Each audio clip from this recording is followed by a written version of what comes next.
तो और भाई लोग कैसे हो आप सब लोग मेरे यार। तो इस एपिसोड की शुरुआत वहीं से होता है जहां से कि पिछला एपिसोड खत्म हुआ था। पिछले एपिसोड में हम सभी लोगों ने देखा था कि एन क्वीन थम्बेलिना को उसकी मेमोरी दिखा रही थी, जहां पर कि एन क्वीन यानी कि यूकी जब एन क्वीन बन गई थी तब यामाटो ने उसके ऊपर कंट्रोल कर लिया था। तो अब हमें इस एपिसोड की शुरुआत में दिखाया जाता है यूकी यामाटो से पूछती है आखिरकार आपने मेरे साथ ऐसा क्यों किया सर। यामाटो बोलता है वो शॉट मुझे गॉड ने दिया था उन मॉन्स्टरों को कंट्रोल करने के लिए जो मुझसे कमजोर हैं। मैं इस पल का बहुत ही बेसब्री से इंतजार कर रहा था। मैं तुम्हें इस्तेमाल करके इस पूरे दुनिया के ऊपर कब्जा कर लूंगा। थम्बेलिना ये सब कुछ सुनने के बाद हैरानी के साथ बोलती है आखिरकार वो इस तरह के काम कैसे कर सकता है। हमें यामाटो को दिखाया जाता है जो कि अपने गॉड को बोलता है डियर गॉड मैं अब सभी को एक अमेजिंग शो दिखाऊंगा, इसीलिए ज्यादा से ज्यादा कंटेंट के लिए लाइक और सब्सक्राइब कीजिए। इसके बाद हमें बाहर का सीन दिखाया जाता है जहाँ पर कि थम्बेलिना के एन क्वीन बनने की प्रोसेस अभी तक चल रही होती है और उसे देखते हुए यामाटो बोलता है जब तक मेरे पास ये लड़की है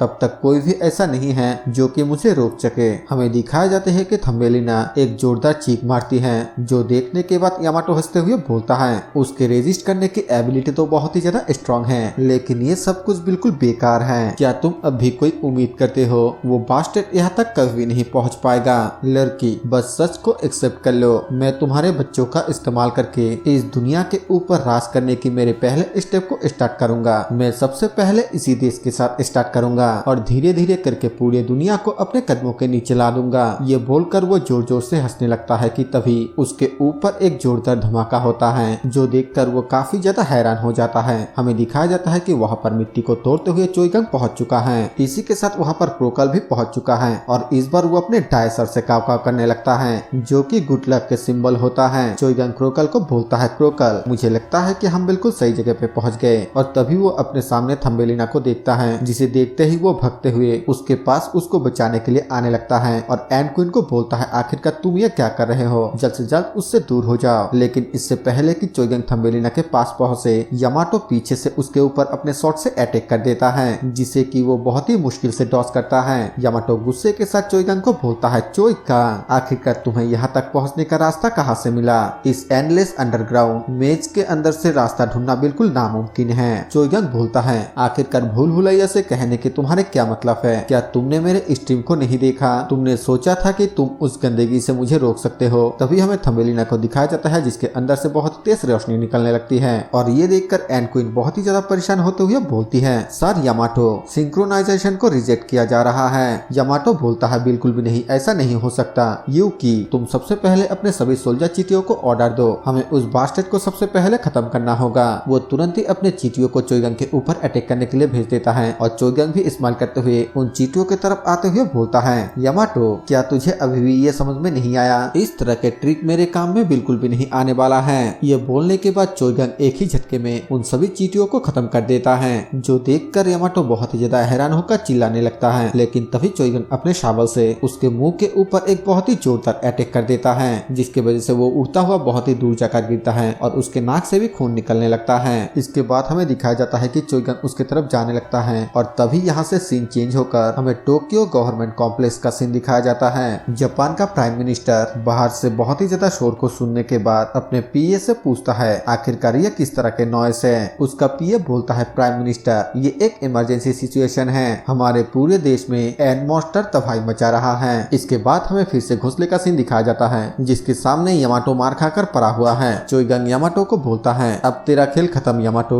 यामाटो बोलता है नहीं ये खेल अभी तक खत्म नहीं हुआ और तभी हमें दिखाया जाता है कि पीछे से कुछ चीटियां चोइगंग के ऊपर अटैक कर देता है जिसे देखने के बाद चोइगंग बोलता है क्या तुझे मैंने नहीं कहा था कि ये सब कुछ बेकार है। फिर वो उन सभी चीटियों को जान से मार देता है। फिर वो तुरंत ही थम्बेलिना के पास जाकर सबसे पहले क्वीन के टेंटिकल को काट देता है। फिर वो क्वीन के मुंह पे एक जोरदार लात मार के उसके चंगुल से थम्बेलिना को छुड़ा लेता है। हमें क्वीन को दिखाया जाता है जो कि अपने चीटियों को दोबारा से चोइगंग के ऊपर अटैक करने का ऑर्डर दे देता है और चोइगंग उन सबको भी मारते हुए बोलता है अब ये सब कुछ यहाँ पर खत्म होने जा रहा है। लेकिन तभी वो देखता है कि उसके सामने से क्वीन गायब हो चुका है। वहाँ पर यामाटो भी नहीं होता है, यानी कि क्वीन और यामाटो दोनों ही जिंदा बचकर यहाँ से भाग चुका है। थम्बेलिना बोलती है चोइगंग मुझे माफ कर देना, मुझे बचाने के चक्कर में तुम्हारे हाथों से क्वीन और यामाटो भाग गया। चोइगंग बोलता है अरे तुम तो फिर से बेवजह इतने ज्यादा सीरियस हो रहे हो। थम्बेलिना बोलती है क्या। चोइगंग बोलता है हम चीटियों के घोंसले को ऑफिशियली डिस्ट्रॉय करने में कामयाब हो गए। अगर देखा जाए तो फिर सिर्फ और सिर्फ तुम्हारे वजह से ही हम उस घोंसले की सही ठिकाने का पता लगा पाए। तुमने इस दुनिया को बर्बाद होने से बचा लिया सोयुन। चोयंग के बातें सुनकर थम्बेलिना हैरान हो जाती है और फिर रोते हुए बोलती है, तुम्हारा बहुत बहुत शुक्रिया, तुम्हारा बहुत बहुत शुक्रिया चोयंग। चोयंग उसको चुप कराने लगती है और हैरान होकर अपने मन में सोचते हुए बोलता है, आखिरकार वो रो क्यों रही है? मैंने ऐसा क्या कह दिया कि उसको रोना आ गया? क्या ऐसा सिर्फ इसलिए कि मैंने उसका तारीफ किया? इसके बाद यहाँ से सीन चेंज होता है और हमें थोड़ी देर बाद का सीन दिखाया जाता है, जहाँ पर कि थम्बेलिना चोयंग को वो सारे बातें बता देती है जो भी उसने क्वीन के मेमोरी से देखा है। चोयंग सब कुछ सुनने के बाद थम्बेलिना से पूछता है, तो वो एंड क्वीन, इसका मतलब कोर ने उसको ओवरटेक कर लिया और उसको एक मॉन्स्टर में बदल दिया। मैं ये जानना चाहता हूँ कि आखिरकार वो क्वीन और यामाटो के बीच क्या रिश्ता है। तभी थम्बेलिना को कुछ याद आती है और वो चोयंग को बोलती है, चोयंग मैं तुम्हारे इस सवाल का जवाब दे सकती हूँ। और तभी यहाँ से सीन चेंज हो जाता है और हमें टोक्यो शहर का हालत दिखाया जाता है जो कि काफी ज्यादा बुरा हो चुका है। चारों तरफ सिर्फ तबाही मचा हुआ है। हमें वहाँ पर प्राइम मिनिस्टर और उसके पीए को दिखाया जाता है और वो दोनों ही ये देखकर बहुत ही ज्यादा परेशान हो रहा होता है। उसका पीए प्राइम मिनिस्टर को बोलता है, चीटियों के हमला शुरू हुए एक दिन गुजर चुका है, हमें जल्द से जल्द कोई प्लान के साथ वापस आना होगा। इसके बाद हमें दिखाया जाता है कि वो दोनों ही किसी सीक्रेट अंडरग्राउंड बंकर के अंदर जाता है और वहाँ पर हमें सामने यामाटो को दिखाया जाता है और ये प्राइम मिनिस्टर उसी से मिलने आया होता है। प्राइम मिनिस्टर यामाटो से पूछता है, आखिरकार ये सब क्या हो रहा है? क्या ये उन सभी चीजों से डिफरेंट नहीं है जिसका कि आपने वादा किया था? सर यामाटो, क्या आपने ये दावा नहीं किया था कि आप न सिर्फ चीटी बल्कि सभी मॉन्स्टरों के हमले को रोक देंगे सरकार के बिना शर्त समर्थन के बदले?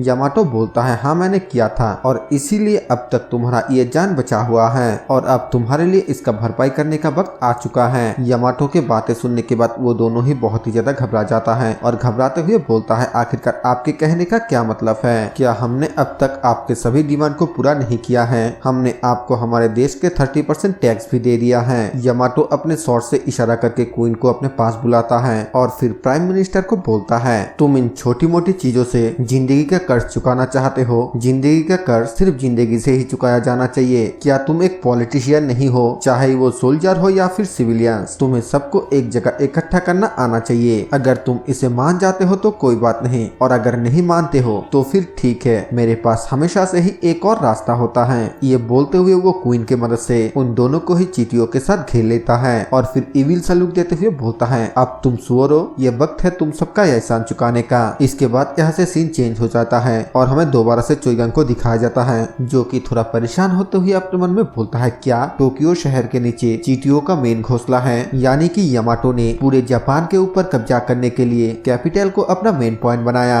और वहाँ से चीटियों के घोंसले का नेटवर्क पूरे जापान में फैला दिया। मैंने जितना सोचा था ये तो उससे भी ज्यादा पागल है। फिर वो आगे अपना सर खुजाते हुए बोलता है, ये तो हमारे लिए थोड़ा बहुत ही ज्यादा मुश्किल होने वाला है क्योंकि मेन पॉइंट कैपिटल में है और मुझे नहीं लगता है कि जापान का सरकार मेरा साथ देगा और मेरे पास इस जगह से डायरेक्ट कैपिटल में जाने का कोई भी रास्ता नहीं है। और तभी हमें स्लाइम को दिखाया जाता है जो कि अपने किसी पावर का इस्तेमाल करने लगता है, जिसके बाद वो मुलैंग कह के एक जोरदार चीख मारता है और हमें दिखाया जाता है कि वो जेट तुरंत ही वहाँ पर फिर से रिपेयर हो जाता है। ये देखकर थम्बेलिना और चोयंग दोनों ही हैरान हो जाता है और थम्बेलिना खुश होते हुए स्लाइम की बहुत ही ज्यादा तारीफ करती है। फिर हमें दिखाया जाता है कि वो सभी टोक्यो जाने के लिए निकल चुका है और नीचे से एक चीटी उसको देख लेता है। तभी वो अपने क्वीन को सिग्नल भेज देता है। क्वीन तुरंत ही आकर यामाटो को बता देता है कि वो लोग आ रहा है, जिसके बाद यामाटो प्राइम मिनिस्टर से कहकर टोक्यो शहर के आसमान में कोई भी उड़ने वाले चीज को मिसाइल से उड़ा देने का ऑर्डर दे देता है। हमें दिखाया जाता है कि चोयंग आ रहा होता है और मिसाइल भी उसके ऊपर शूट करने के लिए रेडी हो जाता है और इसी सस्पेंस के साथ ये एपिसोड यहीं पे खत्म हो जाता है।